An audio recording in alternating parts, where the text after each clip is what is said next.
Well, in this video, we're going to be discussing goal setting as well as the goal setting process.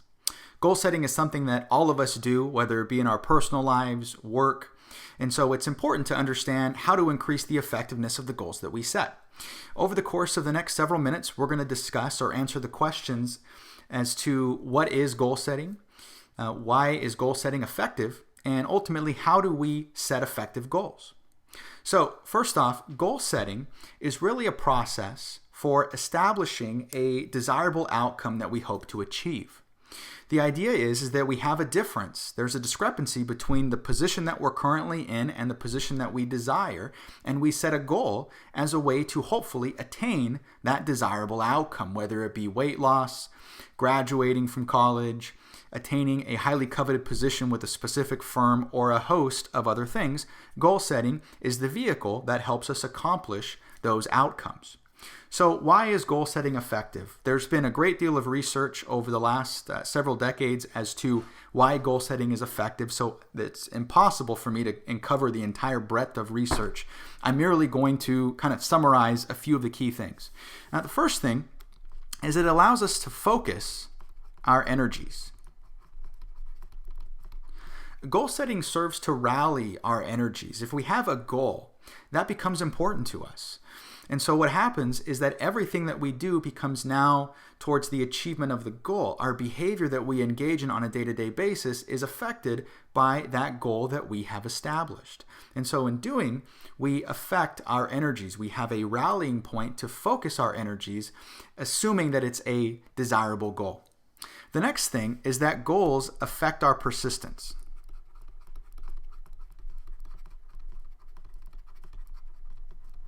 We are more likely to continue to work towards something if it is a goal and if it is a desirable goal that we have established.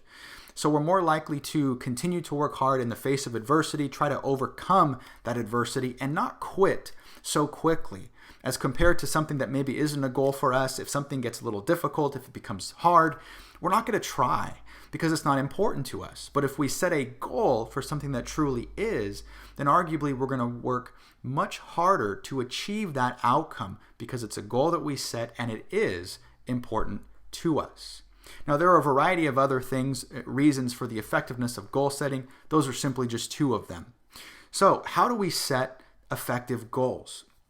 There is an acronym for setting effective goals that I want to go over here quickly, and that is what we call SMART goals.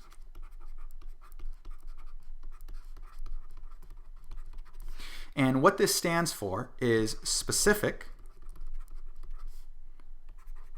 measurable, attainable, relevant, as well as time-bound. Effective goals should have all of these characteristics. They should be specific, they should be measurable, they should be attainable, they should be relevant, and they should be time-bound. And so what you want to do is when you set goals for whatever reason, you want them to have each of these characteristics within that one goal. What we're going to do here is go through each of the 5 characteristics and explain what is included and how you would essentially meet that characteristic when setting your own goals. So the first thing, for specific. Being specific typically means quantifiable.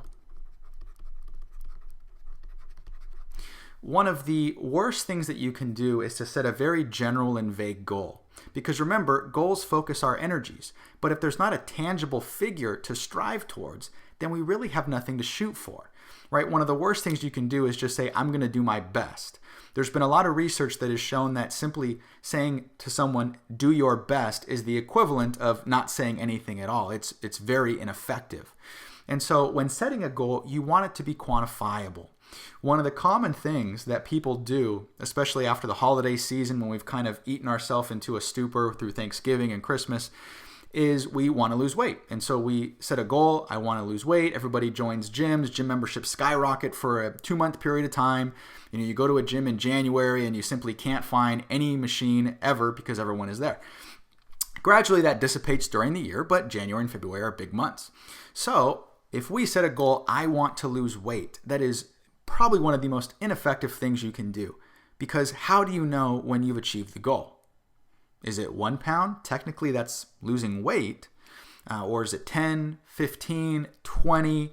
What is it? So your goal needs to be specific, meaning there has to be a number in there to shoot for, whether it's losing weight, whether it's in school and maybe GPA, whether it's producing an additional number of units.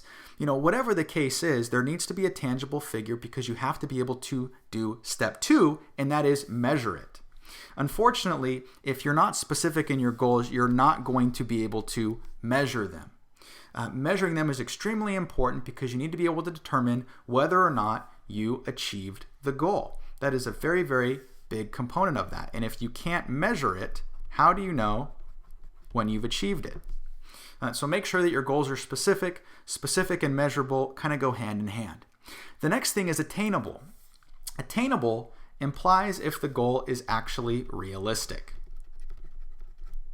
There's been quite a bit of research on this idea of what we call stretch goals over the last several decades. And stretch goals are a really interesting concept. A lot of corporations implement those. And the whole idea behind a stretch goal is that it's a very, very difficult goal that by and large you can't obtain. But the rationale behind setting the difficult goal is that you're going to increase your performance significantly to try to achieve it. You probably won't, but you're going to in the process. So with attainable, you want to set something that you can actually achieve because there's also a body of research that supports that if the goal is overly difficult, right, then you're not going to be motivated to put forth the effort just to fail, right? We generally want to do things that we're going to succeed in. So make sure that the goal isn't as easy as, you just achieving it without doing anything differently.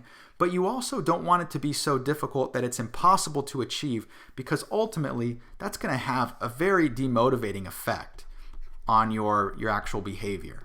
Because if you're familiar with the kind of the core tenets of expectancy theory, right? If there's no link between my effort and performance, why am I going to expend the energy? So there's a demotivating effect there.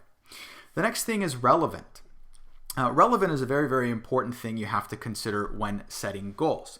The whole idea behind relevance is it consistent with your overall goals? So we're trying to take a look at consistency here.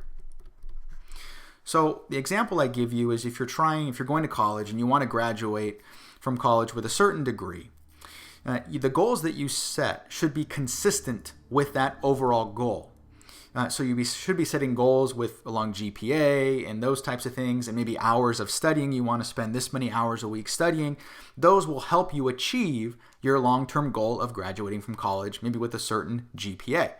So you want to make sure they're relevant. You don't want to set a goal for how many hours of TV you can watch a day and try to increase that because it's not relevant to what you're doing. It's not going to increase your effectiveness and your overall success in the long term.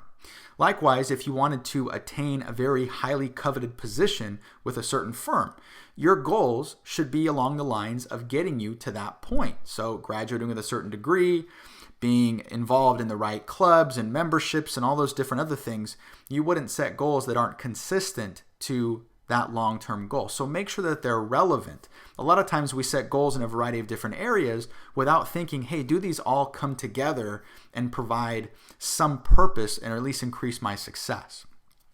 The last thing is goals need to be time-bound. And this is an area which a lot of people struggle at, is there needs to be a specific end date to the goals that we set. Take, for example, the weight loss that I referred to earlier. If we want to lose 15 pounds, it's quantifiable, it's measurable, let's say it's attainable and relevant. But if you don't have it time-bound, what this is going to do is going to impact your sense of urgency.